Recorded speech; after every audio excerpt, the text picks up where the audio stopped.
sorry about that. We're going to continue in English as it's scheduled. We'll continue with panel number 6, driving social advancement through business engagement.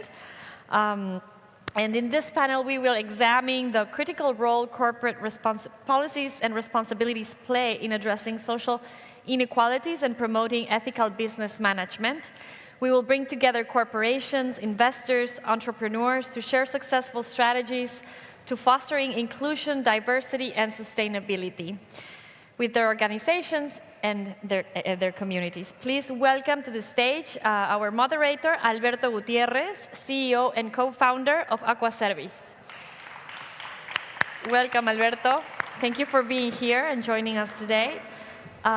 Next, we have our first speaker, Andrea Pont, International Programs European Lead from PepsiCo Foundations.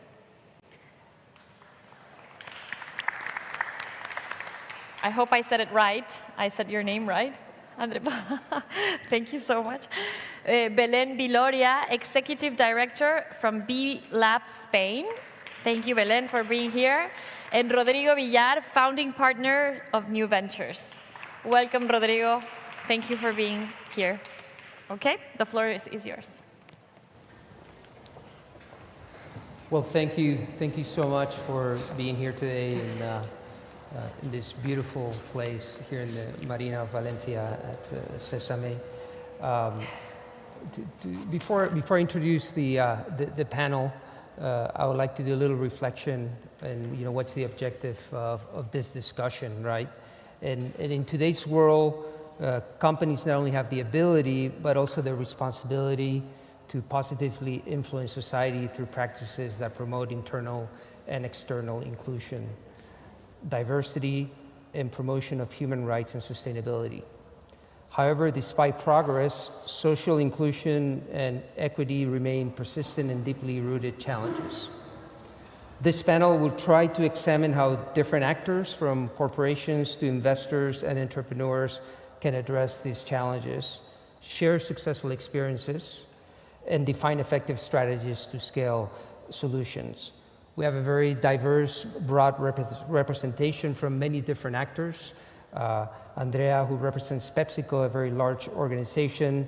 Belén, who represents a platform, which is B Corp, and actually has a representation of both startups and large corporations. And Rodrigo, who's an enabler as an investor in social impact organizations. So let me now properly introduce the three of them, starting with Andrea. Andrea Pont is the PepsiCo Foundation lead for Europe. In her role, she focuses on advancing PepsiCo's mission to support and improve the well-being of communities where the company operates. Andrea has been instrumental in championing initiatives such as SEED, which stands for Sustainability, Entrepreneurship, and Economic Development in programs like in the Ukraine, which supports a small agribusiness by providing training, mentorship, and grants to promising agricultural entrepreneurs. Her work emphasizes sustainability, innovation, social impact, particularly in regions facing economic and social challenges. Thank you, Andrea, for being here. Next to Andrea, we have Belén Viloria. Belén is leading the new chapter of B Corp Management as Executive Director of B Corp Movement and B Lab Spain. She has a solid and recognized experience in large companies and large global movements, expertise in social innovation and creation of communities of the value and change. She's a prominent TED collaborating and innovative project between TED and Skoll, and one of the 24 worldwide TEDx ambassadors.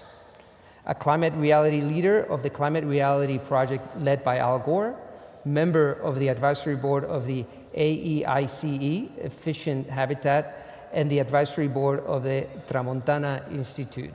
She's also a jury member of the Princess of Girona Foundation Awards. Welcome, Belén. And then finally, we have Rodrigo, who is the founding partner of New Ventures Group, the leading impact investment organization across Latin America. Rodrigo is also the founder of Adobe Capital, New Ventures Capital, Viwala, Las Páginas Verdes de EcoFest, and the Latin American Impact Investment Forum. Rodrigo is the chair of the Mexico Impact Investing Alliance and serves the board of trustees at the Global Steering Group for Impact Investment. Rodrigo received his MBA degree from the Royal Melbourne Institute of Technology and a Bachelor in Accounting and Finance from El Tecnológico de Monterrey. So thank you so much for being here. I'm Alberto Gutiérrez, and I'm just the co-founder and CEO of Aquaservice. So let's get started, and maybe Andrea, you can start with your experience with the PepsiCo Foundation, and I think it would be interesting to know what strategies are you implemented or can they implement to transition from traditional philanthropy to innovative philanthropy. And also, it would be very interesting if you can provide us some examples that illustrate the effectiveness of this innovative approach. Absolutely, and thank you, Alberto. So as you mentioned, the PepsiCo Foundation works in those communities where we live and work. And we, as the philanthropic arm of the company, we invest in NGOs to create programs that are meaningful, that provide equal access to food security, water access, and economic opportunity. So we create long, leading, and lasting programs that can really be sustainable in the long term. With that said, traditional philanthropy would probably only assess the societal need. No?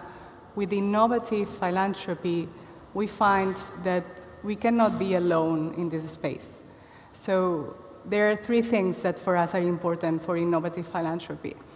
One of them is that outside there's a big ecosystem. So we have a big ecosystem that we can connect with and find programs that can have a better impact by connecting with this larger ecosystem.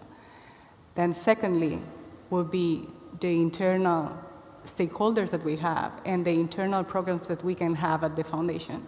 And for that, we have what we call a shared value approach. Basically, a shared value approach is finding the societal need, so the communities that need it the most vulnerable communities, those ones are the ones that we're going. Second, the business opportunity. So let's say we find in our supply chain that there's a crop that can be improved through regenerative agriculture that could end up in one of our products, like Quaker, for instance. So that would be a business opportunity that we could look at when thinking about this new innovative approach. And then, obviously, the corporate assets and expertise would be part of this internal strategy as well. No? So let's see if we have an agro expert within the company that can support the transition of regenerative agriculture of a farmer, let's say. No? So let's leverage all the experts that we have within the company to really boost those programs. And finally, the third piece for us for innovative philanthropy would be long-term, sustainable, and scalable projects. That means not giving the fishermen the fish. That means training them, providing them all resources to have a resilient, afterwards, farmer that can deal, with their own issues by themselves. And with these three different pillars that we tackle on, I would like to mention a very good example of a program that I recently visited in Villahermosa, in Mexico. And it's a program that supports smallholder farmers. The way we started working on this program was looking at the southeast region of Mexico and looking at crops that were affected, obviously, by climate change, that were coming from vulnerable communities, and that could have a connection with our products in PepsiCo Mexico as well. No? And we found in the region of Chiapas and Tabasco and Villahermosa, we found that plantain and cacao could be, crops that could be highly interesting for us and for the communities. So with this program that it's called Agrovita, we started supporting smallholder farmers in this region, more than 1,000 farmers currently that we are supporting, and we are helping them transition to regenerative agriculture. We are helping them being more organized. I recently visited Gustavo and Ramiro that have a plantation and that recently created a unit where they can not only produce the plantain itself, but also produce it so that it can go straight to the supermarket. And guess what? We have a great product that is called Nacho Chips in PepsiCo Mexico that is coming from these farmers, Gustavo and Ramiro, that are working on this particular program. So for us, this is a good example of what would be a societal need, region of Chiapas and Villahermosa, that needs support to the farmers to transition to region agri, to transition to a better business via funding. We have the business opportunity that is Nacho Chips, our product, and also supporting the farmer and the farmer willing to sell their plantain to PepsiCo, because obviously this is their decision. And then finally, we see corporate assets and expertise, because we see that our agro team is supporting in this particular program. And I could see firsthand, witness firsthand, the real impact that we can get to one of these 1,000 farmers that we are supporting. And it's really incredible. The way they talk to the plants, the way they treat the plants as they are their sons, and the way they feel proud of having these Nacho Chips products as their own product, because it's obviously they got the plantain out of it, no? So this is a good example that I can think of. Very good, thank you so much, Andrea. I love the long-term approach, right? And how the corporation also benefits from this long-term relationship, and it's having the cow instead of the milk, then you can have the milk constantly. So beautiful. Belén, let's switch a little bit, but let's talk about B Corp and how is your organization evolving to move beyond traditional social inclusion, incorporating innovative approaches that integrate diversity, equity, and sustainability into your business strategy. And also, if you want to add anything about B Corp itself and the movement, I think it's extremely interesting. As as a CEO of a large corporation, it's something that in our case is extremely interesting. So please, I'm sure everybody would love to hear that. Thank you, Alberto. So, right, I mean, when we are talking about diversity, social inclusion, or sustainability, there are not separated concepts. Are for us, actually, for the B Corp movement, is an integrated strategy, and it should be part of the DNA of each company. And if we add this long-term process and this long-term vision, this is what the B Corp movement represents, actually. So it's a bunch of companies, actually, in Spain, almost 300. We expect to finish the year already with 300 companies in different fields, more than 65 fields in Spain, and more than 9,000 companies in the world, and more than 1,067 fields. So we are talking about any kind of sector, actually, apart from, of course, the ones that are not legitimate for us, like armament or this kind of pornography, of course, and this kind of fields. But let's say that we are representing every kind of sector. So the most important thing of this B Corp movement and the B Corp companies is that they integrate all the areas of the good sustainability, let's say, because when we are talking about sustainability right now, it's like a confusing concept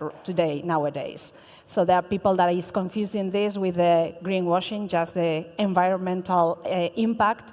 But when we are talking sustainability, is the long term, financially, socially, environmentally, and we are talking also about transparency and governance. So these 5 areas, we are talking about all of them, and all these companies should fulfill, and it's not a question of reporting, it's a question of performance. So they have to fulfill their requirements in more than 200 key indicators, and in all these areas.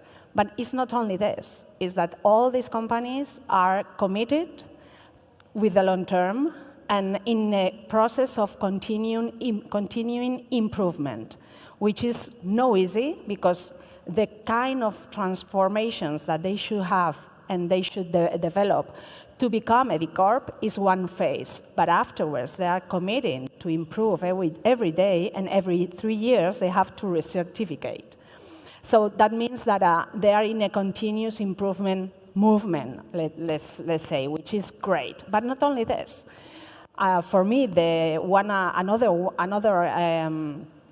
another requirement that they need to fulfill is, this is the real one that shows the real commitment that they have with the society and with the future, with the present and with the future, is that they have to have, at the same time and at the same level, within the first article of the institutes, not only the financial shareholders, but together with them and at the same level, the employees, the clients, the communities where they are working with, and of course the environment. So if you have this kind of, imagine a board that has to make this decision to put this in the first article and to make at the, and to put at the same level all these stakeholders together with the shareholders, this is a real commitment. So this is what a B Corp is. Probably you know more. I mean, we had some examples here. We had Capsa Foods, it's a B Corp. This morning we have also Danone. It has been just previously here. It's a B Corp too. So we are talking about food field, but we have some others. For instance, in Valencia, we've been talking about this with Alberto. After Barcelona and Madrid, Valencia actually is the third area where we have more B Corps than others in Spain. So Valencia is absolutely quite active. Naria, we've been talking about Naria, and Naria is a B Corp, for instance, in the tech field. So we have a lot of examples, fortunately. But as I said, I mean, for me, I'm really fortunate, and I feel really fortunate to lucky to work with the best leaders. We say not the best leaders of the world or the best companies of the world, is the best leaders and the best companies for the world, for the people. And this is I think that the point of value of these high standards, but it's more than this. As I said, this is just a window. It's a way of thinking and of doing things in a different way. And it's the real proof that when we say that a financial, I call this the magical formula, is the financial benefits plus a positive social impact and a regenerative impact is possible. And B Corp, the B Corp movement and the B Corp companies are really proving that this is possible. So in Spain, actually, and everywhere, when we are talking about social impact specifically, actually in the past, this is something that I heard also in the panel of the finance guys that were there with Raúl Sánchez from the FIS that is there, this new investment, public investment that we have in Spain, these 400 million that we have the fortune to have here in Spain for investment. And he explained, and I agree with him, that the social responsibility from the past, that for us, sorry about that, but for us this is like the 13th century for us. So the social, when we are talking about social responsibility, is just a vertical. It's just to put the effort, that is better than nothing, of course, to put the effort in a specific project in a specific time. But when we are talking sustainability and social impact, it should be, as Andrea said, a long-term commitment and absolutely integrated into the strategy of the company at the first level. If it is not at the first level and integrated at the same level of the finance and together with the climate or environment, it is not working for the long term. It's going to be just for the short term. That's nice. That's better than nothing. But we need to have an integrated view and vision. And the better and the beauty of this way of working is that it's exponential. It's something that is something exponential when you are working in all these 5 areas to make things happen. And that is possible. we will talk afterwards about some examples too. Thank you, Belén. It's a beautiful movement, I would say, and hopefully we can get more Spanish corporations, small and large, to be part of it, and more here from the Valencia region. So. Right. Nowadays, we have, sorry, just for you to know, we have, in Spain, is 30% is large companies, but 70% is small companies, which is a great balance, actually. And we would like to keep this balance because it means health of our movement. And Rodrigo, you're a little different. You're more an enabler, right? And then sometimes it's maybe more challenging to invest in social impact. I'm an angel investor myself, and obviously we look for financial returns, but also we look to be part of the journey of the entrepreneurs. And at times, you know, when I invest in social impact, I also want to do good for the planet or do good for society, right? So, you know, how do you? Is it possible to, you know, innovate in this type of social sector? And can you give us examples how new ventures you've been able to invest in sectors that, you know, people thought it was impossible? Sure. Good afternoon, everybody. I am Rodrigo Villar. I'm based in Mexico City. I run an organization called New Ventures. This year we actually turned 20 years doing impact across the region. If I go back 20 years ago, the purpose of New Ventures was to somehow convince the private sector to get engaged with being a partner on solving social and environmental issues. Philanthropy is not enough. Government expenditure is not enough. We need the private sector to get really involved in order to solve the biggest problems or challenges we have as humanity. So the role of New Ventures has been always trying to prove that. We know that the private sector is never going to commit until they figure out how to make it profitable. So the role of New Ventures is to prove that with innovation, with technology, solving social and environmental issues could be profitable and could be a good investment. So within these 20 years we have been working, it shifts a lot. We started very agnostic, just finding companies that were working in climate and organic food or social issues. And we started as an accelerator, finding those entrepreneurs with crazy or innovative ideas and helping them. And with these years, we have been incorporating different arms of the group. So now we have a private equity fund, we have a lending company, we have another company is doing public policy. And within all of that group, we have been trying to figure out what's missing and how can we make it possible. To give you an example, something that's very, very close to me and is very recent, we started working with social and environmental issues like poverty, education, health, the traditional issues.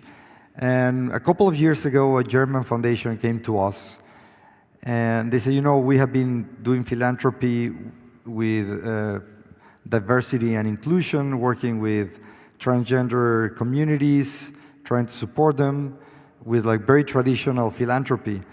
And they came to us and say, we want to pilot a financial product for the transgender community.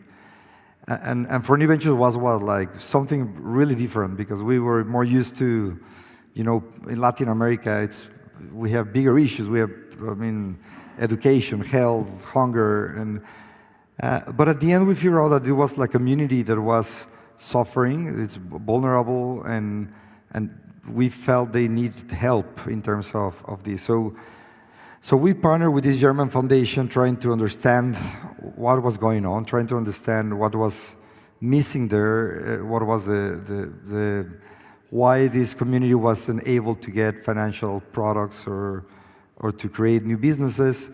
So we embarked into this new chapter of New Ventures to try to understand really diversity and equity and equality. And we ended up creating the first financial product for transgender-led companies. It was very successful. Of course, it was a very blended product. It was a product where the foundation was using somehow the charity or their non-profit status to mitigate the risk and to make it more accessible. And after a couple of years developing this product, now we launch a new product, which is called Diversa, where we're investing in more traditional companies that they want to be more inclusive and they want to have policies for diversity and inclusion. So we provide a loan, and we provide also consulting in terms of how can they do it. And eventually, if they reach certain milestones, we can reduce the interest rate. So it's kind of like a paper impact product. So we figure out that initial idea of helping the person itself, it moved to a larger things where we can be more systematic and try to influence in larger companies how can they approach this issue.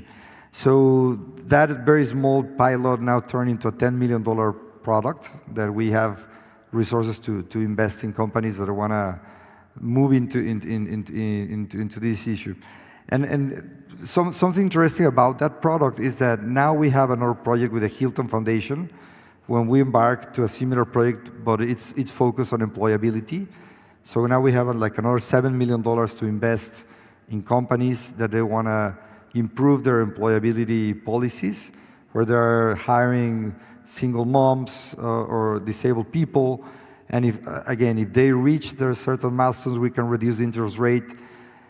But those are just some examples of things that we have been doing in new ventures, where we feel that we are just seeing the beginning of a real revolution, innovation in finance.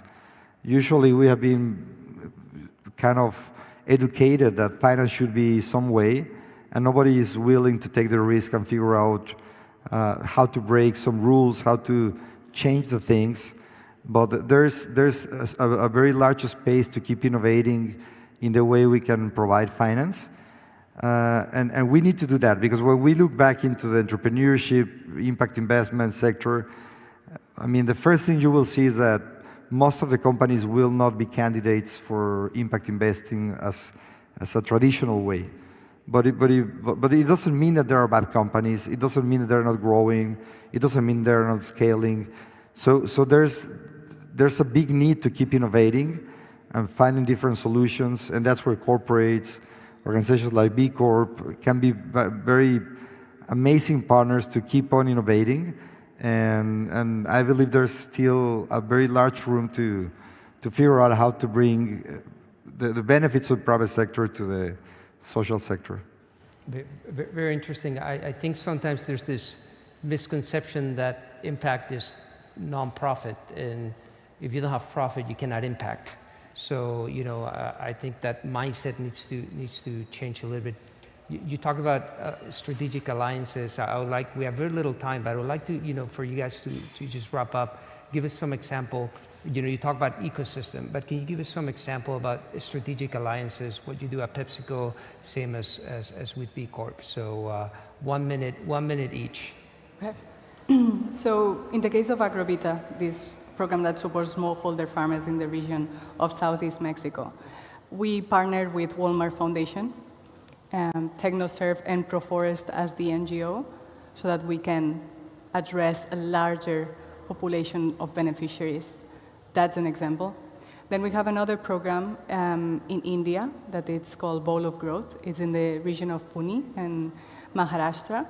And in this program in particular, we are addressing child hunger and malnutrition of kids that have between 3 and 5 years old. As part of this program, we have our brand Quaker that provides a very nutritious product. Quaker is oats. If somebody doesn't know, Quaker is oats, cereals.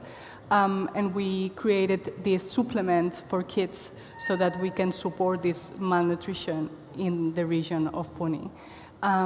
This is an example of an internal alliance creating a product specifically to address malnutrition for kids in India with Quaker, and an example with Agrovita that we allied with Walmart Foundation to address a bigger target. Andrea. And Belén, at B Corp, what were some of the strategic alliances? Obviously, you have a huge ecosystem, so that's an alliance in itself, but some other specific ones? As you said, we are representing actually an ecosystem because we work not only with B Corps, but also with the rest of the society, and one of the commitments is to work as a group, as a movement to make things happen apart from the companies. So, but a good example of, and I love this example because it's two companies working together in alliance and for changing lives. That is the point that we are worried about, that is specifically in this case.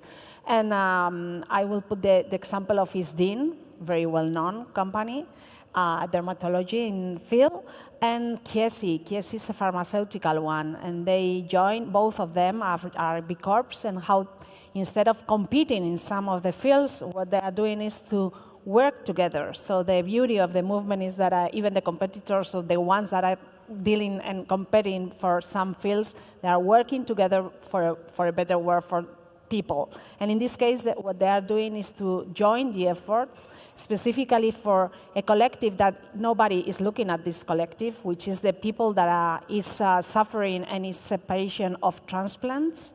And they are really open and unfortunately and really sensitive to the cancer, skin cancer.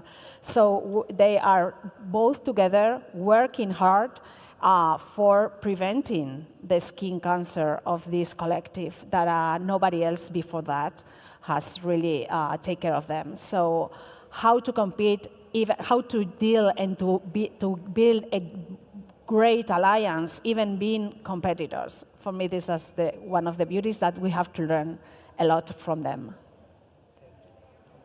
You did mention about some alliances with corporations, and I think when it comes to investing, it's so important to have also different type of alliances.